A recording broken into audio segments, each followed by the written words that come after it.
All right, well, we're going to go ahead and get started. Hello, everyone. Thank you for joining us on this Wednesday of Laudato Si week. Today, we're going to be hearing from Beth from Catholic Relief Services.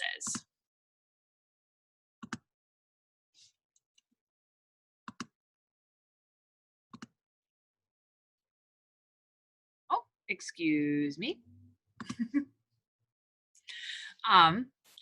Like I mentioned, today is Wednesday of Laudato Si week, and you can visit archchicago.org/Laudato Si week for more information, for prayer resources, and other ways to stay engaged with us here throughout the Chicagoland area.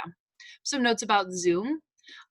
For the sake of video quality and noise, all participants will remain muted during the entire session, but the chat function will be available. So if you have an issue or you'd like to ask Beth a question, feel free to pop it in the chat and we will make sure it gets to Beth and is answered. And that will be particularly important towards the end of today's session when we have the Q&A. And then for all of you joining us today, the meeting ID and password that you use to get into this meeting will be the same ones you use for the meetings for the rest of the week.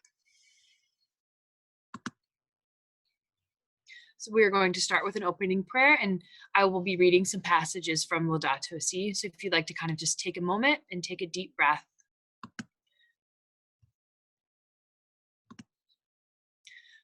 When we speak of the environment, what we really mean is a relationship existing between nature and the society which lives in it. Nature cannot be regarded as something separate from ourselves or as a mere setting in which we live. We are part of nature, included in it, and thus in constant interaction with it. Recognizing the reasons why a given area is polluted requires a study of the workings of society, its economy, its behavior patterns, and the ways it grasps with reality. Given the scale of change, it is no longer possible to find a specific, discrete answer for each part of the problem. It is essential to seek comprehensive solutions which consider the interactions within natural systems themselves and with social systems. We are faced not with two separate crises, one environmental and the other social, but rather with one complex crisis, which is both social and environmental. Strategies for a solution demand an integrated approach to combating poverty, restoring dignity to the excluded, and at the same time, protecting nature. Amen.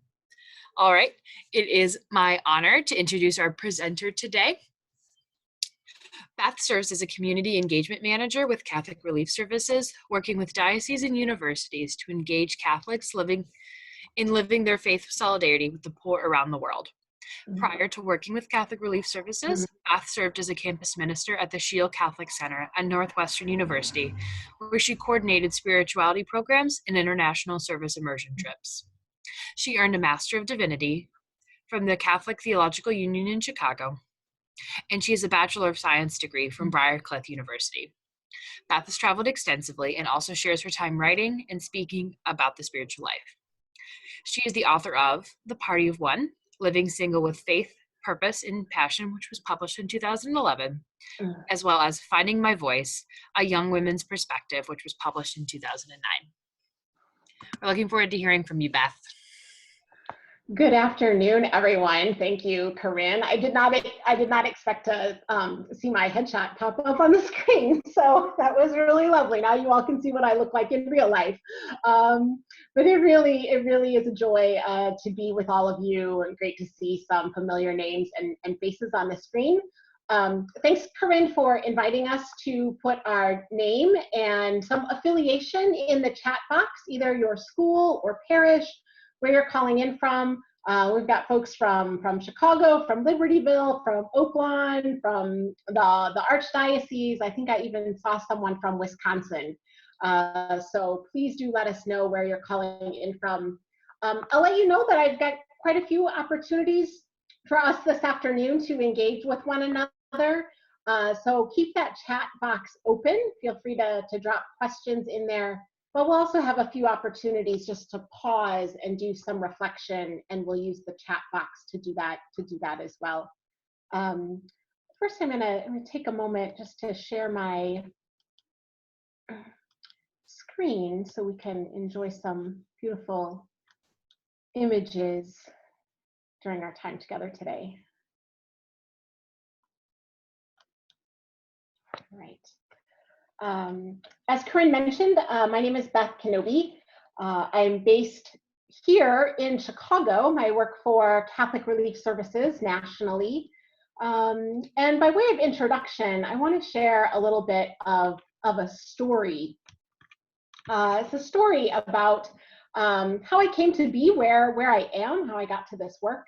I live here on the north side of Chicago. As a matter of fact, I can hear the bells over at St. Matthias ring 5 times a day. It's kind of a beautiful pause 5 times throughout the day in the midst of this pandemic to stop and pray. I came to Chicago about 25 years ago to spend a year as an Amate House Fellow, which is where Corinne is right now. So it's always a joy to be with Ryan and Corinne from Office for Human Dignity and Solidarity, because we share those roots in Chicago, those beginnings with Amate House in just that wonderful year of postgraduate service. I actually grew up on a farm in Nebraska and grew up with a large extended family, small town community, place where life really centered around our Catholic school and Catholic parish.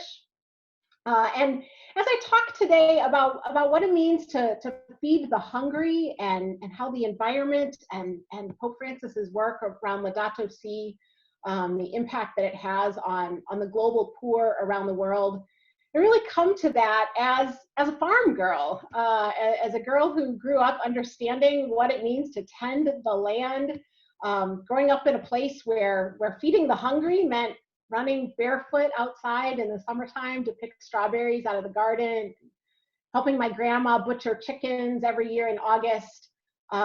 Place where feeding the hungry meant baking cookies on Christmas Eve and delivering those to our elderly neighbors.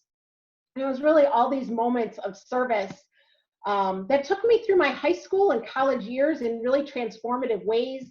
And it's what brought me to Chicago to spend a year with Amate House teaching at an all-girls Catholic high school right in the heart of the city. And it is also what eventually took me on a journey to Nicaragua. Nicaragua is in the middle of Central America. It is the second poorest country in the Western Hemisphere, second to Haiti. Nicaragua is a place where kids grow up hungry. And I mean legitimately hungry. Hungry for food, hungry for peace, hungry for education, hungry for a better life. And when I was in Nicaragua, I met a little boy named Gabriel, and that's Gabriel that you see up in the top right-hand corner. When I met Gabriel, he was 5 years old. And I'll tell you, I rarely show the photo that I have of Gabriel on the day that I met him. Gabriel was having a very, very bad day the day I met him. He was 5 years old. He weighed less than 20 pounds. He had big clumps of bald spots in his head where his hair had fallen out, and his little arms and legs were covered with insect bites. And as I held him, I could literally count all of the bones in his body, and his rib cage, and his arms and legs, and his little tummy stuck out like a soccer ball. Gabriel's mom had some severe mental disabilities, and so often Gabriel was left to fend for himself. And he would often run away from home in search for food. I never truly understood what it meant to see the face of Christ in the poor until I met Gabriel. And Gabriel taught me that when we encounter suffering and our response is one of love and a desire to love more generously, but also a greater desire for dignity and justice for those who are suffering, that is truly an encounter with God, and that desire to leave the world a better place, a place with greater justice and greater mercy, is to truly know that we have encountered the face of Christ in the poor and suffering.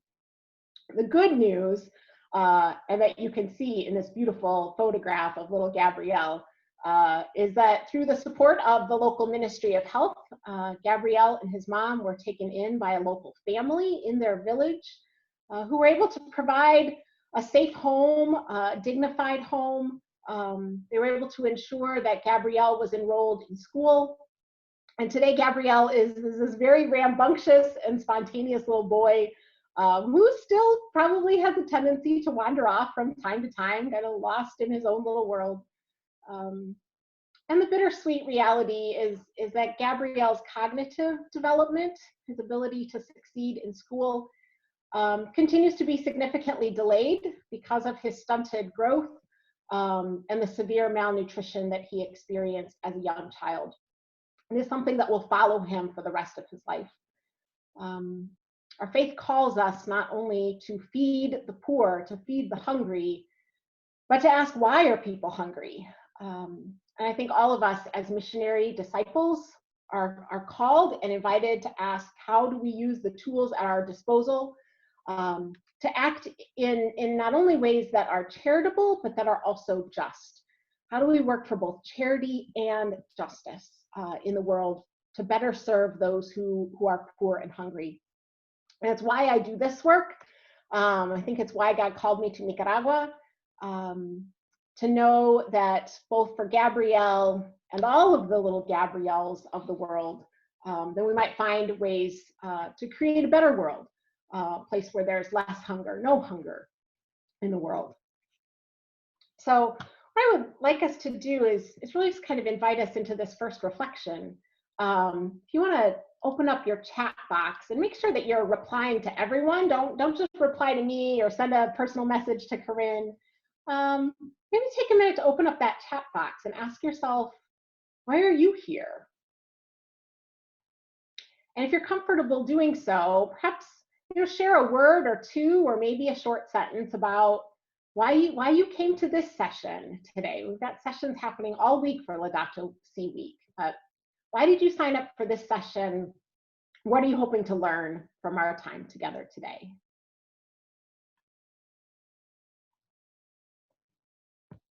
Let's just take a minute and enter a few words or thoughts into the chat box.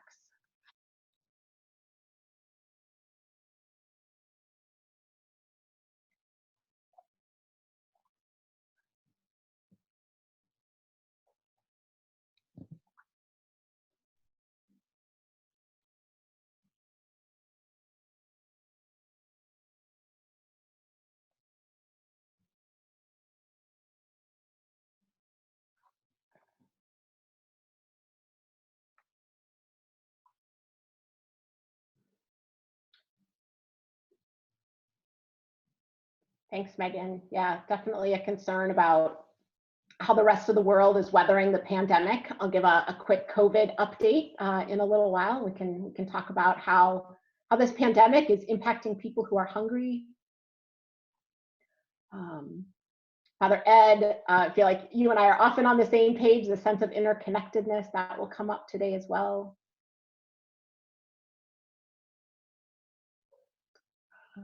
William, I like that. I have so much, and I feel a responsibility to help those who don't. How we truly care for our brothers and sisters, and our brother's keeper and our sister's keeper.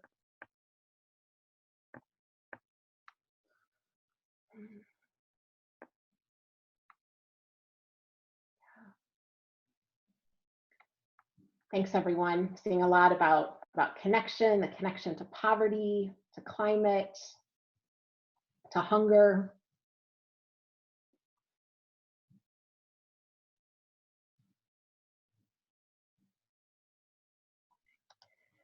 Great.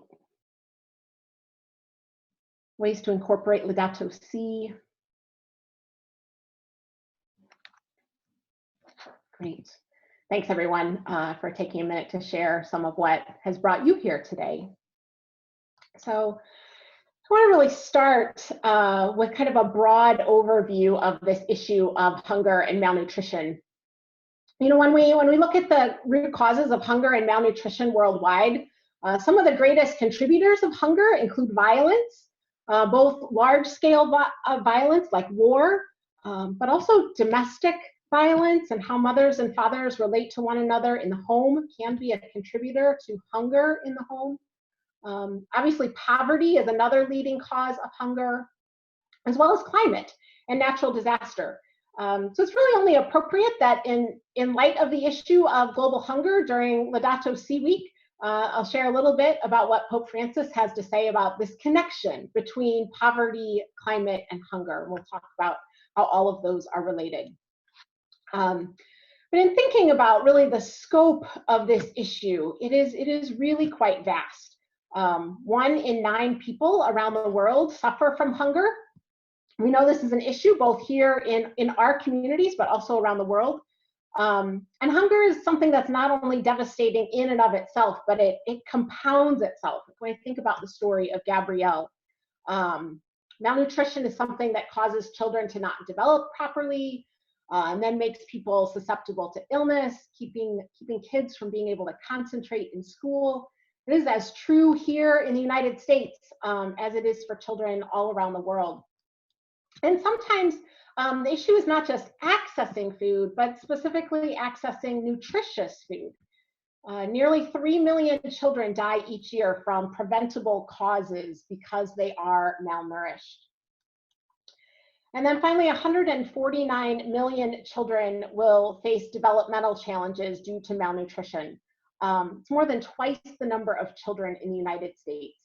And when you think about this, children who aren't able to grow into their full potential means you have entire communities, entire countries that don't have adults who are able to live into their fullest potential and be contributing members of society, because in those very early years, they didn't receive the food or the nutritious food that is needed, that our bodies need in order to develop into contributing, fully flourishing children and adults.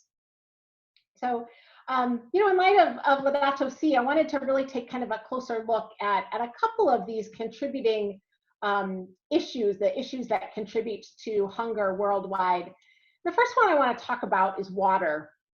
And this goes to the issue that a number of you raised, and the intention that a number of you raised in our chat earlier. It's that idea that everything is connected. And when we say everything is connected, I often think that is such a profoundly spiritual and theological statement.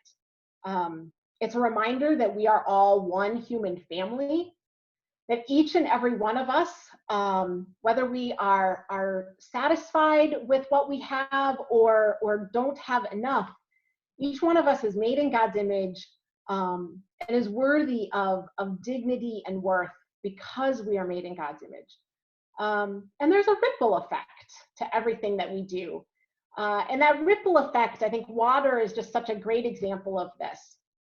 When you think about these women in this photograph who are pumping water and where that water is going, what they might use that water for. Water leads to crops. Crops lead to farms. Farms provide income. Income means kids can go to school. If you have water in your village and you don't have to walk to acquire that water and bring it back to your home, then that often means that girls also go to school. Schools lead to innovation. Innovation leads to prosperity and fulfillment of life, not only for yourself, but for your family, your community, your country.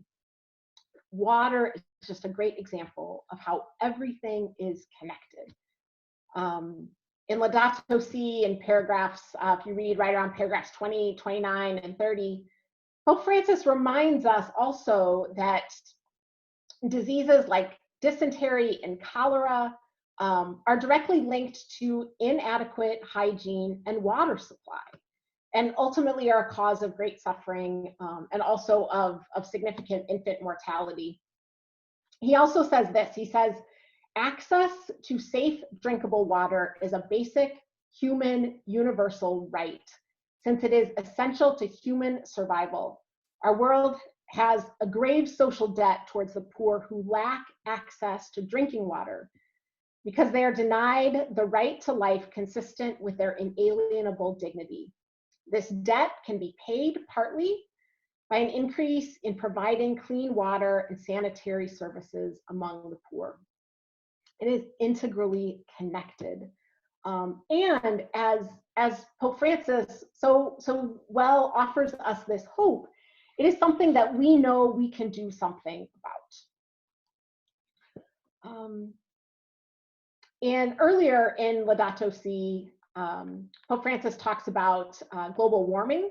He talks specifically about the poor who live in areas that are affected by global warming.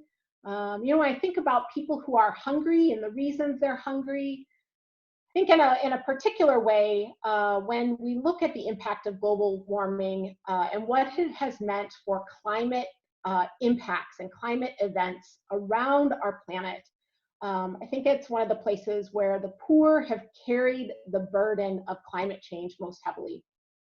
Often the poor are living in areas that are largely dependent upon natural resources and natural ecosystems, such as agriculture, forestry, fishing. They often don't have any other financial resources or reserves that can enable them to adapt or respond when these climate emergencies happen.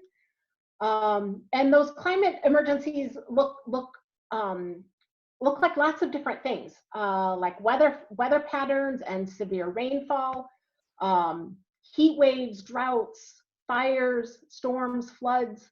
Sometimes several of those climate events and climate impacts in one geographical area.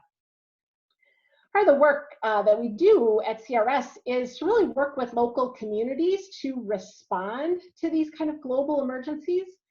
And because of climate change, we're really rethinking our emergency relief. We really have to change how we help local communities through the local church prepare more efficiently, how we help communities rebuild more effectively.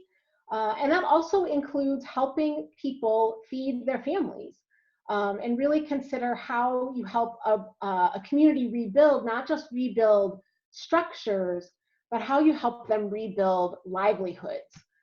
When a storm wipes away their crops, their seeds, their animals, is literally wiped away their lives. So rebuilding their lives, rebuilding structures for them to be able to feed their families also means we're helping them rebuild their dignity. In this photo, you'll see a photo here of Evelyn. Evelyn lost her home and her children during Typhoon Haiyan in the Philippines. It's a beautiful photo of her tending to a garden in her front home, in front of her home, which I think says so much about the kind of dignity and worth and pride in someone whose life has been rebuilt. You know, and it's not only about rebuilding a structure that we know and hope will withstand the next big storm, but it's about rebuilding someone's dignity. And she says, you know, my favorite part of the day is gardening. It brings me peace and it helps me forget the bad things that have happened. So you can see there's lots of layers to helping people recover and rebuild. Just as hunger is an issue that has many layers to it. Never before have we seen this same sense of just multiple layers of impact and the sense of connectedness than when we talk about the situation that we all find ourselves in responding to COVID-19 and this pandemic that has impacted communities worldwide. Wanted to, especially in the lens of hunger, wanted to give just a brief update of the work that CRS is doing with partners around the world to continue our response and prevention efforts around COVID-19. Obviously, this is a health crisis, and first and foremost a health crisis. So our work has included things like raising awareness about good hygiene practices. This is a photo of a young girl in Afghanistan. As you can see, we have a number of poster campaigns that we've led in different countries and multiple languages to help raise awareness and help educate communities about good hygiene practices. That is supplemented with additional distribution of sanitation kits and soaps, working to build capacity, doing training with local healthcare providers and how they might respond to an outbreak of the virus. But I think, you know, when we think about this in this conversation today about global hunger, We have to recognize that this public health emergency is also causing just massive disruptions to people's livelihoods, to the ways that they are able to earn income for their families and provide for their families.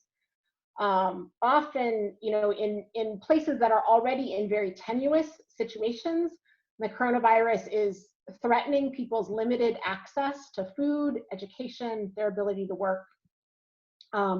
This really is a pivotal moment for us right now, and how we as a church choose to respond as a global community could really mean life or death for so many people. When I think about our work in various parts of Africa, a number of countries in Africa are coming up on planting season. And the planting season is also the lean season. It's the hunger season. When farmers who are have gone through their supply of food that they harvested last year, and their families are literally dependent on their ability to plant a new crop today, to get that crop into the field. Because if they don't plant today, it means crops will not grow in the months to come, and they will not have a harvest to feed their families 4 or 5 months down the road, which could ultimately lead to famine in the fall.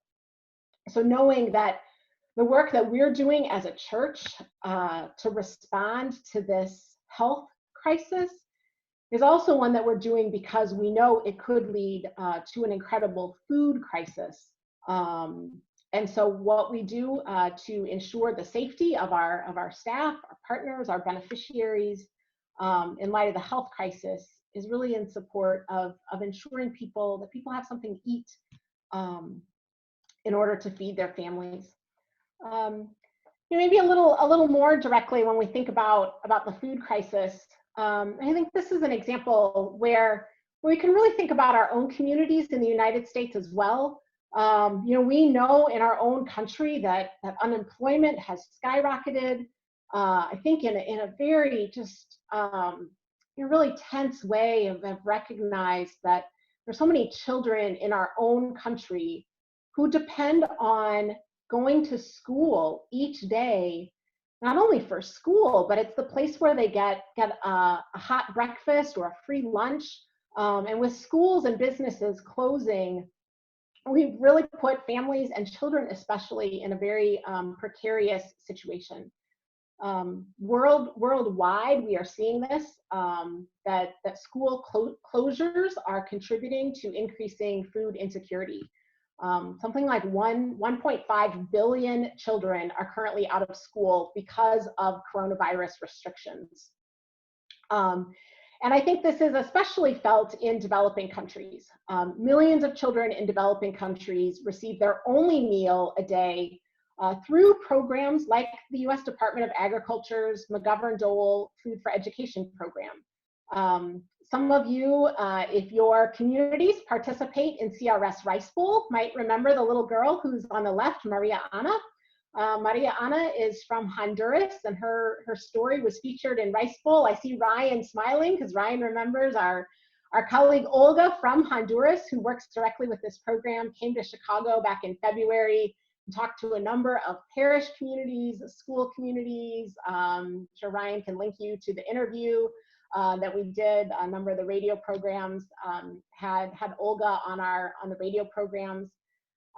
We got word from Olga and our colleagues in Honduras that same week that things were closing in the United States, right around the middle of March. That Maria Ana's school was one of hundreds of schools that had closed because of COVID-19. And the good news in that is that CRS was able to work with the local school system, with the local government, to take the food rations that we had received to distribute through the school program and actually convert those into take-home rations, take-home portions. And you'll see, we actually have a photograph of a food distribution in Guatemala. It's kind of an example of the same food distribution that happened in Honduras and other places, where these very large food rations of corn, soybeans, soy blend, vegetable oil were individually packaged into about a 30-day supply for families. And then we were able to work with the local parent-teacher association and distribute meals for about over 50,000 pre-primary and primary school students and teachers. And again, in ways that you can imagine, it happens in food pantries here in Chicago and other places around the United States.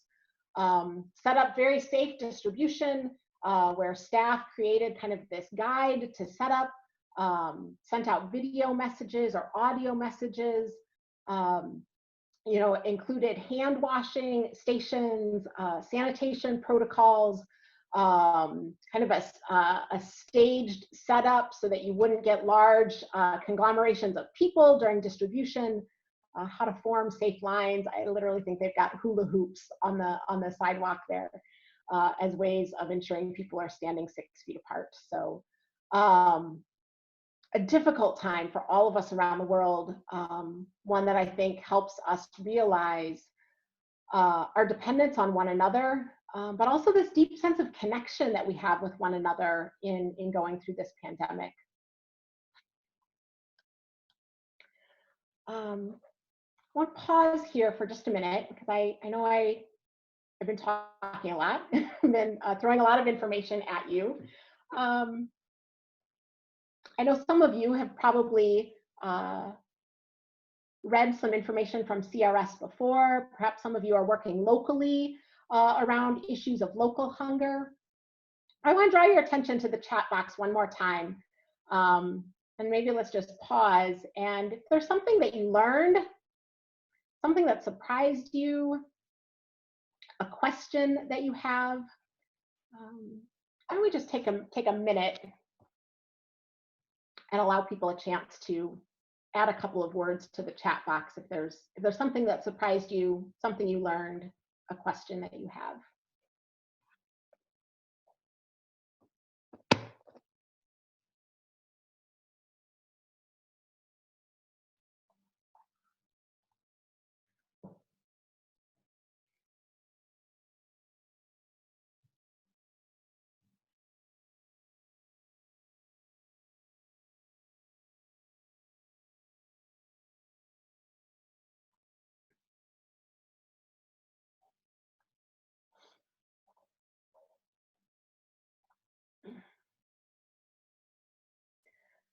Thanks, Louise, for your comment. Surprised to see the connection of CRS with USDA. USDA is a wonderful partner. Makes me very proud as a girl that grew up on a farm in Nebraska to know that the USDA is supporting hungry children all around the world, certainly in places that have severe food insecurity and do not grow enough food to be able to support their own communities.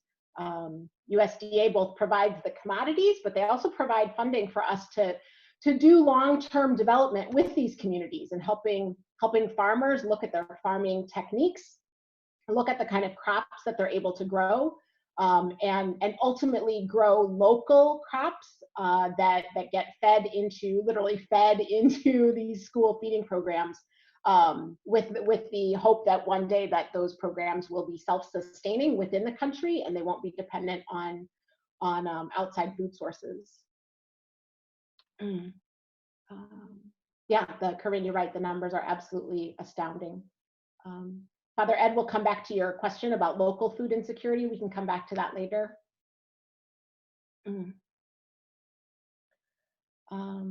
And Jim, thanks for your question about the connection between violence and hunger. I would say it's not sure that I would say I wouldn't say it's a recent trend. I would say any place that you see extreme violence in the world, that hunger ultimately becomes an issue that results because of that. You know, I would say a place like South Sudan, you know, a place that has come out of a significant civil war and is still reestablishing itself as a country is maybe a local example or a recent example that we could look at. Certainly we could go back decades and point to other examples as well. Yeah, thanks, Leo, for your reflections as well. Feel free to continue to put your questions and reflections into the chat. I want to move us next into starting to think about some solutions. Not only solutions that CRS's staff and country programs are working on around the world, but also to think about how we locally can be part of a solution to global hunger. And I think the way I want to do this is I want to invite you first just into a little bit of a reflection. Maybe think about, what does hunger really feel like? So think about a time when you've been hungry.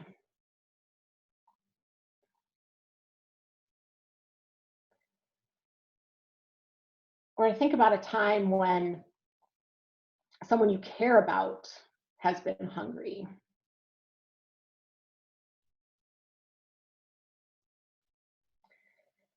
And to imagine when you're hungry, when I'm hungry, turn around and go to the kitchen. Imagine being hungry and knowing that you had a limited amount of food remaining for the day, that you knew exactly how much food was going to get you through this week. Imagine not knowing where your food would come from by the end of this month.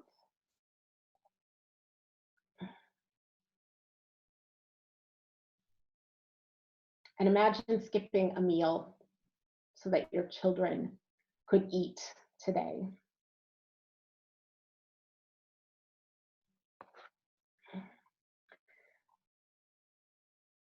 The issue of hunger is one that we know can be solved, believe it or not. It's not easy, and no one solution works in every instance. As I hope you've gathered, hunger is an issue that is connected to many other complex problems, like poverty and inequality, conflict, poor health. And ending hunger is not just about providing more food. In CRS's work, we take a really comprehensive approach to how we address food insecurity. And I want to share a little video with you. Maybe gives us some more examples and gives us a real visual of what this looks like. So I'm going to stop my PowerPoint for just a second. Flip us over to a video. It's only a couple of minutes long, but I think will give you kind of a real example of what these solutions look like in real time. Every day, countless young children around the world wake up hungry and are fed.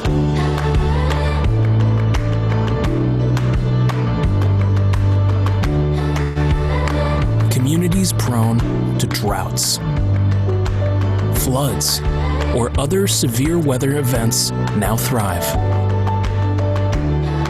Parents look on as their children live, learn, and laugh. Today, when millions of children under age 5 worldwide are not growing and developing due to malnutrition, in communities where CRS programs are in place, kids thrive. That's because millions of Catholics in the U.S. are creating a climate for change that addresses the root causes of hunger. Vulnerable communities learn to prepare for unpredictable weather events that could wipe out crops. Farming families cultivate a healthier, more consistent supply of fresh, nutritious vegetables. Pregnant women and new mothers learn the importance of breastfeeding and the vital role good nutrition plays during the first 1,000 days of their children's lives. Communities have clean water and improved sanitation to keep families healthy. Every person deserves to live a life with dignity. Providing access to enough nutritious food is one of the ways that you, together with other Catholics supporting CRS, can uphold that God-given dignity. The need is great. The solutions are proven. Your opportunity to lead, unprecedented. Learn how you can lead the way to prevent poverty and end hunger, so that when the next child wakes up hungry, she too will be fed.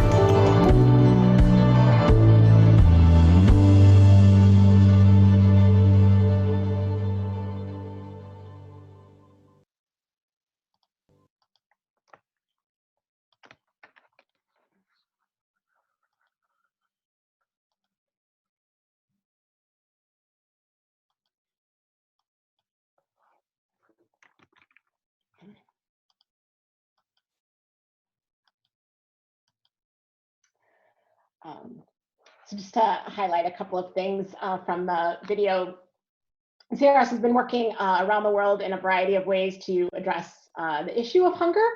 As you saw, working with farmers to implement new farming techniques that withstand climate shocks, working on livelihood projects more broadly, ensuring people have economic opportunity and job training so they can provide for their families.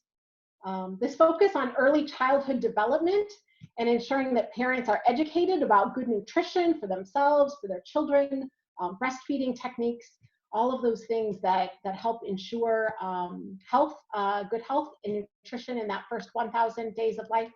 And then, of course, providing life-saving food assistance in emergency contexts and in places that experience extreme food instability. Last week, we at Catholic Relief Services launched a nationwide campaign to raise awareness about the issue of global hunger. Some of you might have seen this if you follow our social media accounts. And I will tell you, we could not have predicted that our world would be in the midst of a pandemic when we first conceived of this campaign on global hunger. Almost a year ago, we started talking about this. And like all of you, we've had to shift and pivot our work, both our overseas work, but also our work here in the United States.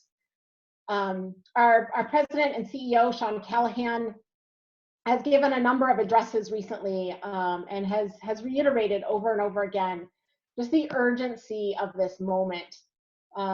He said in some remarks recently, if it's possible to gain anything positive from this pandemic, it could be a growing awareness that across the borders of the world, we truly are one human family, that we are in this together, and that we may need to make sure that these brothers and sisters of ours have the same benefits that we have.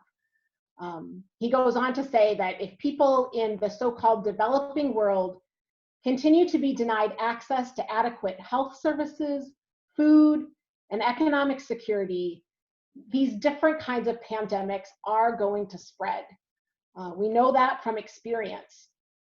And that if we join together in overcoming this, there's nothing we can't accomplish. We will get through this, but only if we work together to find a way. And our Lead the Way campaign on hunger is one of the ways to stand together with the most vulnerable during this pandemic and really beyond the pandemic. And so I want to share a couple of resources and really invite you and challenge you to join us on the front lines of advocating for migrants and refugees and children and families, all those who are hungry and struggling to meet their basic needs. The website that you see here, crs.org/leadtheway, is really designed as a one-stop shop for all of our hunger campaign related materials. We update it regularly with new stories, and all of our resources are available in both English and Spanish. Thanks, Corinne, for dropping the website link into the chat box there so you have easy access to it. In terms of resources, some of the things we've developed is a campaign prayer about hunger.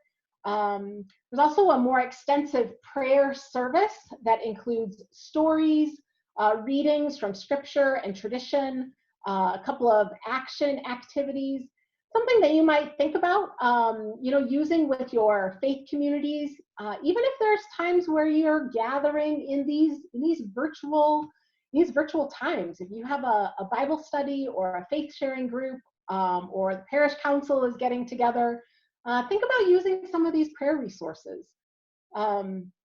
We also have, both for individual or small group reflection, a digital retreat. Many of you are familiar with our CRS Stations of the Cross. We also did an Advent retreat, reflections on the Holy Family a number of years ago. So just a really great interactive way to engage with this issue of global hunger through this digital retreat. In terms of educational resources, we've got a number of stories, 5 stories about our overseas work, as well as 1 story about a community in the United States. Lots of videos. If you subscribe to our YouTube channel, we've put together a playlist specifically for this campaign on global hunger, where you can find videos. One that I especially like that gets a little bit deeper into our technical resources, but then also the more familiar, especially kid-friendly and family-friendly videos about global hunger, similar to the types of resources that we develop in conjunction with CRS Rice Bowl during Lent each year. So invite you to check out the videos. We also have an action calendar that highlights various feast days and more secular holidays, like World Refugee Day that's coming up in June. Just a great resource as you think about the academic year, you think about the pastoral year, your parish's church year. Great ways, the calendar is a great resource as you think ahead and think about how you might integrate some of these activities and educational resources. A great way to stay up to date, especially as we release new materials, is to join us. You can sign up for campaign resources right there on the website, crs.org/leadtheway. We also have a text number. You can text LEAD NOW to 30644. I see some of you grabbing your phones, so I would say go for it. If you want to stop listening to me for a minute and grab your phone, and people sometimes look at me funny, they're like, what is this 30644? Believe me, it works. Just 30644, and then in the body of the text message, type LEAD NOW, or go to crs.org/leadtheway. And you'll find a sign up link right there on top.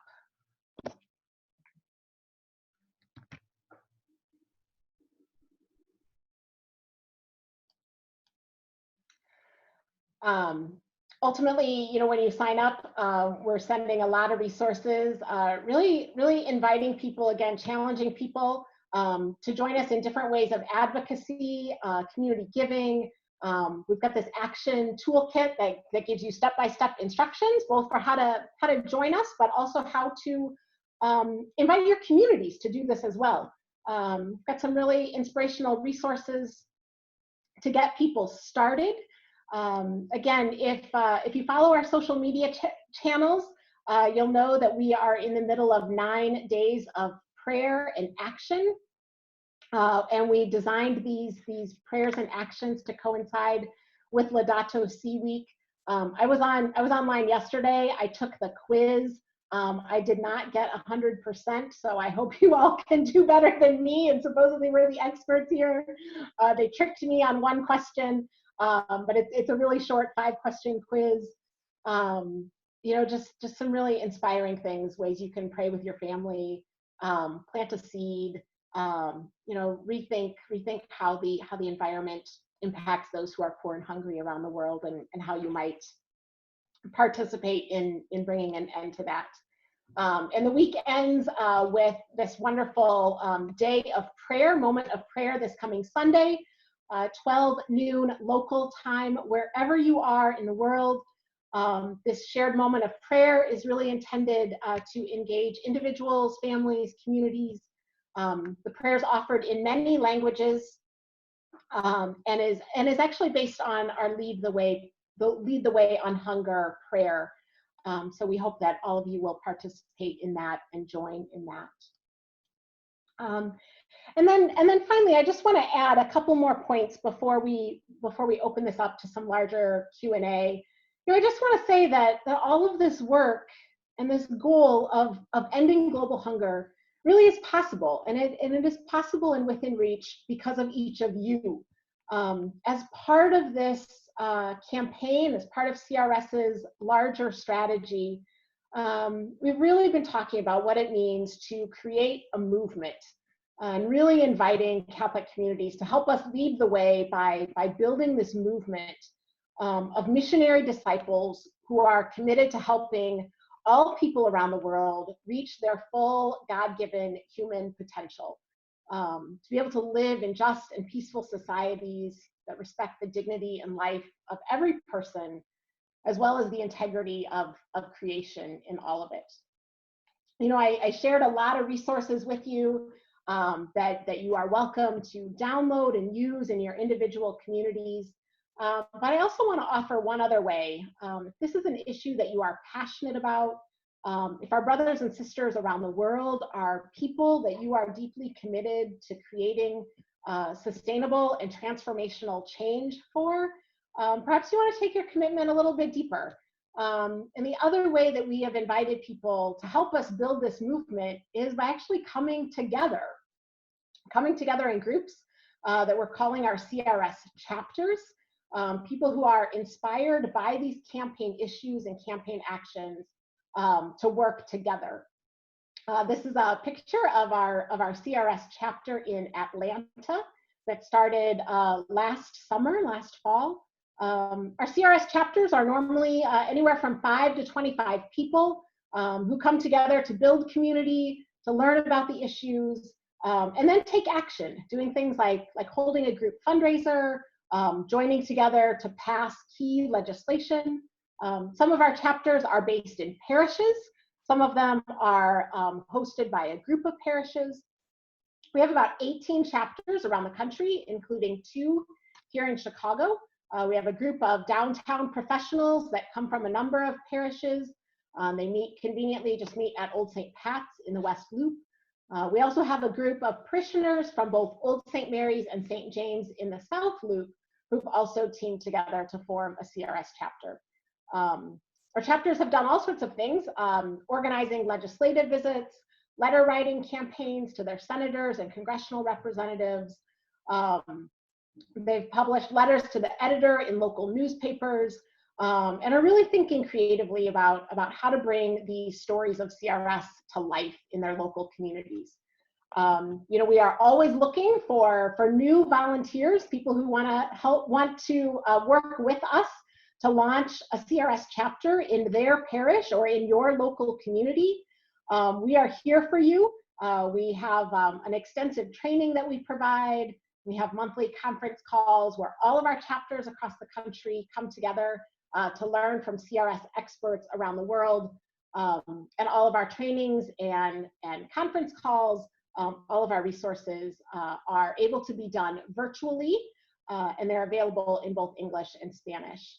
So I hope you might consider that as a way of not only joining us in building this movement and creating change, but also inviting others from your communities to join us as well. Ryan, I know in the chat you had asked about CRS Rice Bowl. So I'm gonna turn it over to Ryan for 1 minute because Rice Bowl got interrupted a little bit by this pandemic. But CRS Rice Bowl is really our flagship Lenten faith formation and almsgiving opportunity. And the faith forming and giving has not ended. It just looks a little bit different. So Ryan, do you wanna offer a few words about that? Absolutely. Thank you, Beth, first of all, for being with us and sharing this amazing campaign.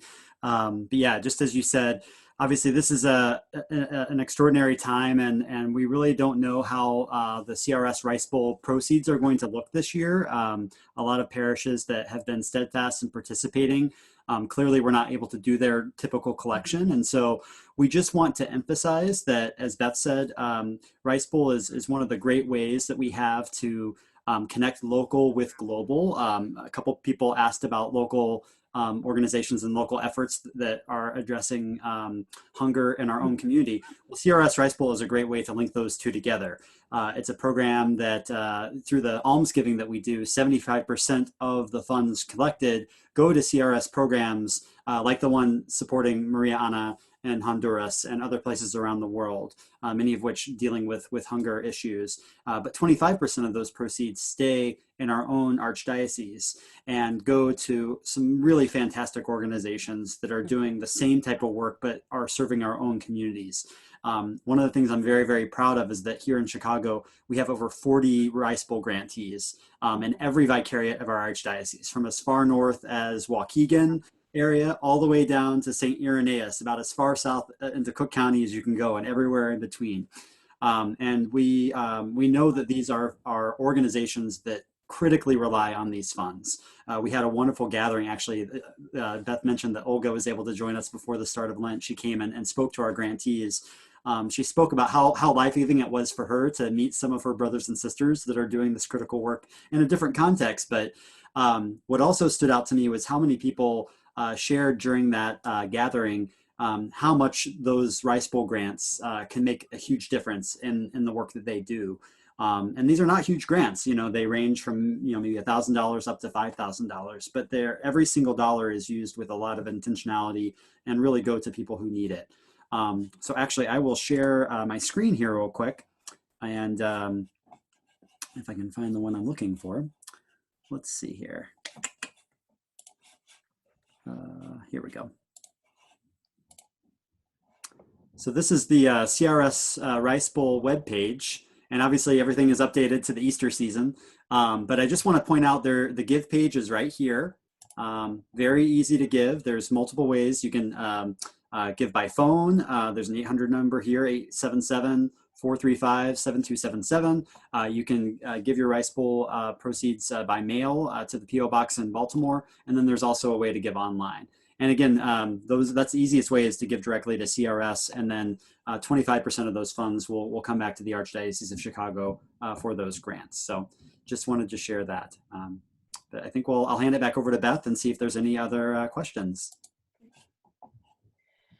Yeah, feel free to put your questions in the chat. I'm looking at Corinne. If people want to raise their hand, maybe you want to take folks off of mute. We've got about 15 or 16 people on the line, so I feel like we're a reasonable sized group. If people want to click on the participant list and use that raise hand button, we can probably take some folks off mute for some conversation. I will address Tim Higgins from the Shield Catholic Center, who I had the great joy of working with for a number of years and traveling together, asked a really great question about sustainable farming methods. He says, here in the US and around the world, we have 6 large companies that dominate the sale of seeds and agriculture chemicals. This is not sustainable. He's wondering how CRS helps countries to use sustainable methods of farming. A really great question, Tim, and I'm glad you brought that up. I will find some supplemental materials that I can send you, because I don't have a full answer off the top of my head.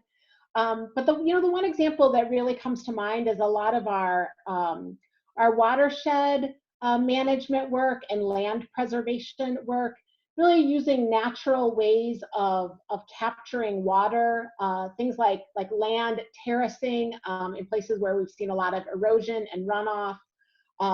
So water preservation, watershed management is where we do a lot of natural work. And your question about seeds is one that I want to do a little research on, because it's one of the biggest challenges, especially in places where we see these extreme climate emergencies.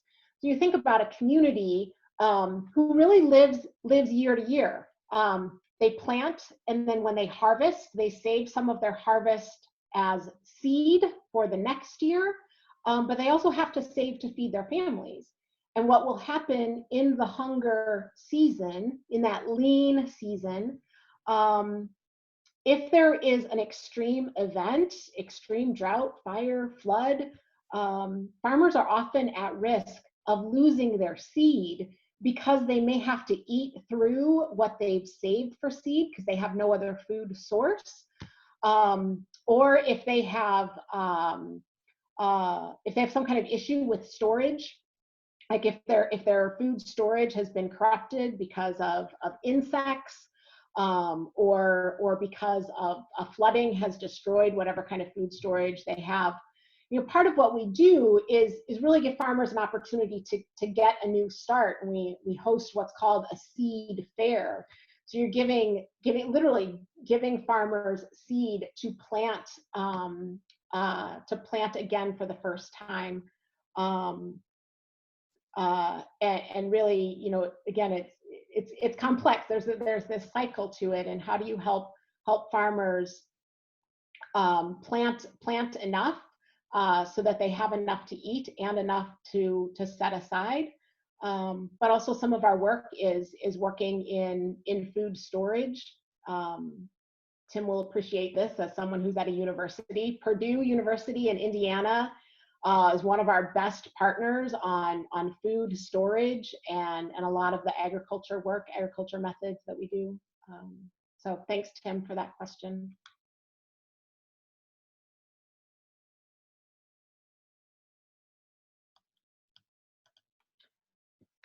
Corinne, have you seen other questions or anyone else raise their hand?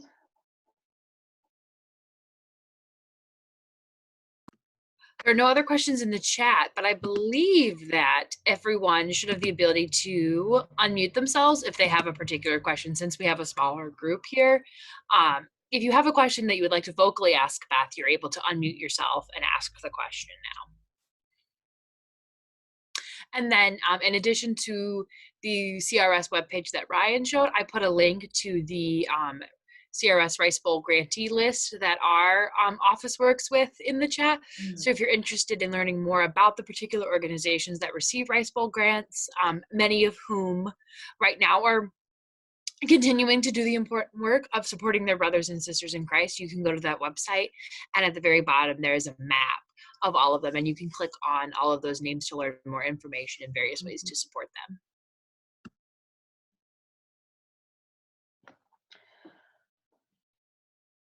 I have a question for Father Ed. Father Ed, you put a great link in the chat to the Greater Chicago Food Depository and the map of food insecurities by neighborhood in Chicago. And Father Ed or Ryan, you might know more about this. What of the things that I presented today, what there resonates with your experience of working with communities here in Chicago in regards to local hunger issues? Actually, Beth, Susan Moeller, who's in the chat, put the link there for Father Ed. Oh. So she might have some particularly good knowledge on this. Thanks, Corinne. I missed that in trying to read. No problem, Beth. So maybe it is actually a question for everyone, because there may be some experts in the room that I'm not familiar with. One of the things that there's an agenda behind my question, which is not so much only where to find people who are hungry, but there's a lot of unhealthy eating that goes on, especially among the poor, and it bothers me, and I notice it. Like, for example, if I'll go to a South Side Mexican family's home, they eat a lot of chips and pop, and pizzas, and I think, boy, they could make enchiladas, they could have mole, they could have some really healthier food than that. And so I was thinking about that issue of not only hunger but healthy eating. Oftentimes in food deserts, which is defined as an area that a surrounding area that doesn't have access to a local grocery store, they typically have access to like a corner store or like a Dollar General or places where they could go to get chips and sodas and things like that. So it's not only that so it's not only like the lack of food, like you mentioned, it's like the lack of access to healthy food or the lack of access to culturally relevant food as well, which I think is a key piece here, especially when you're looking at a place that is as multi-ethnic as the city of Chicago is. So that was just kind of, in my experience working with people who live in food deserts, like there's so many different barriers, whether it's they might live not too far from a grocery store, but they don't have like transportation to get to or from, or they can only carry so much. So it's when we really start to unpack what hunger looks like, you realize how many different levels there are to that, and kind of like Pope Francis mentioned in the passage I read at the beginning, Laudato Si, it's not just an environmental or social issue, it's both. Yeah, Beth, something that you were saying that kind of resonated when you were talking about some of the communities where there's kind of that lean season. You just think about the communities that rely on subsistence farming, where so much of their energy and time is spent just getting by, where they have very little margin for survival, and so a catastrophic event happens and it really impacts their ability to feed their children. I mean, I think that it's a different context, but I think that reality is the case in a lot of our impoverished communities, because if you have, single parents who are trying to scrape by with 2 or 3 part-time jobs, that, like there may in some cases be access to healthful food, but a lot of times those things do require preparation. And a lot of families don't have the luxury of time. And so maybe out of necessity, they have to turn to prepackaged, kind of pre-prepared, less healthy food options that then, don't lead to as good a health outcome. So it just shows, like, and obviously there's, I'm sure if you overlay where there's food insecurity, you're going to see economic factors, you're going to see gaps in quality of education, you're going to see mass incarceration, other forms of systemic oppression that are deeply connected. Mm-hmm. Yeah. Yeah. Hi, I would just add, this is Susan. And I would add too that it's also an issue of time, like Ryan was saying, but also confidence, right? In being able to know what to do with this food. And I know that some, like say WIC centers have tried to provide healthier food to pregnant women, and they give them the fruits and vegetables, and the women are like, great, but what do I do with this, right? And that's it's time consuming, right, to learn those new skills. And then you cook the food. And even my own family, which is, we are not food insecure at all, but it is a huge challenge to try to get my own stepkids to eat just one plant food with a single meal. Like it's like torture. And I know lots of tricks to make them healthy and make them tasty and make them fun. And so we also have these cultural issues in terms of our value, I think, right? Because eating unhealthfully is not limited to people with limited financial means. And so it's I think a wider challenge, and also understanding, I don't know if it was on your slide or I was also on the CRS site, and they were talking about using frozen fruit and vegetables. And I'm like, no, frozen is okay. It's not necessarily bad. You don't have to have fresh. So I think sometimes people also get overwhelmed that they feel like they have to eat fresh. So it's just my little plug, because it is multifaceted, like you've been saying. There's so many complicated layers of why there's so much hunger. Yeah. Right? Susan, I saw something. Can I go ahead? I saw something. I saw a TV show where some famous chef was showing them with the same amount of money how they could make this lovely, healthy dinner from these ingredients. And I thought to myself, well, that's really nice, except that tomorrow night when they've got different ingredients, it not only takes time, but it takes, after a long day of work and all these kids, what the heck am I going to do with it? It takes planning that maybe they don't have the energy to put into that. It's very complicated. Yeah. And your story and that point about time and not knowing, what do I do with this? It reminds me of a colleague that I met who was working on food security issues in Zambia, very, very agriculture driven country. And their main crop is corn. Everybody grows corn. They eat corn and they sell their corn. They in one of the poorest districts of Zambia had incredibly high malnutrition and stunting rates, not because of a lack of food, but a lack of nutritious food. The moms, the way they were taught by their mothers and grandmothers was to make this corn porridge, which had very little nutritional value. And when some organizations came in and began really doing some analysis, they realized that there are other foods that grow there. foods like pumpkin and sweet potato, things that are these root vegetables that are very high in nutrients. Moms had no idea what to do with these. So part of what they did is they trained local volunteers to do health screenings and health checks.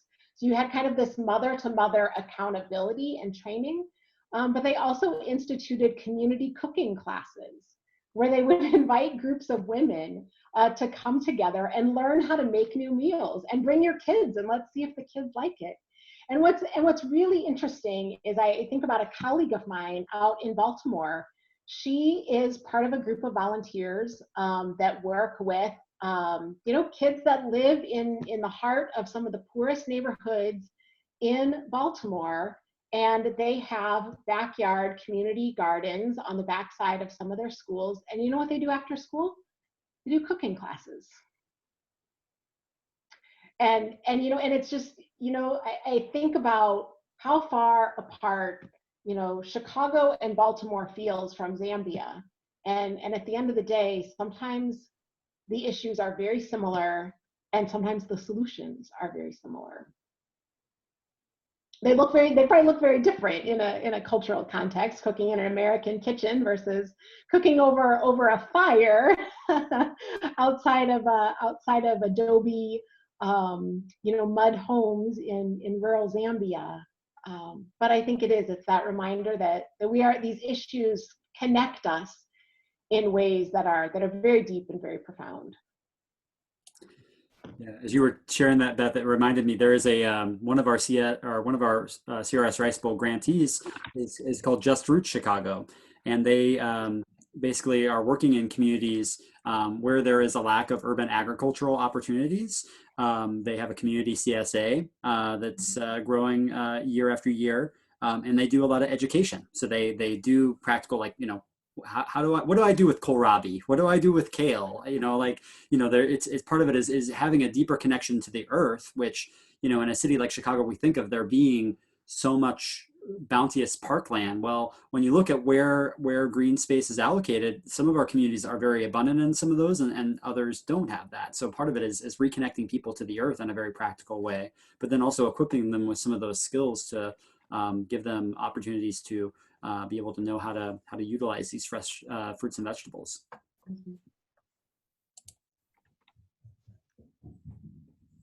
Thank you for that, Ryan. I just put the link to Just Roots Chicago in the chat.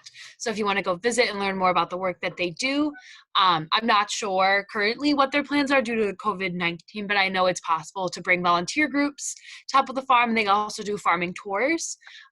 So they're a really tremendous resource and partner.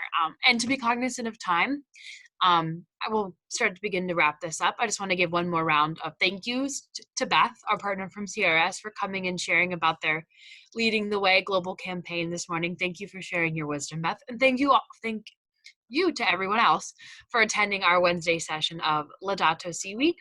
Feel free to join us tomorrow using the same information you used to access this chat at 7 p.m. for a session with Andy Pinelli. We'll be going through an interactive presentation on various climate change solutions.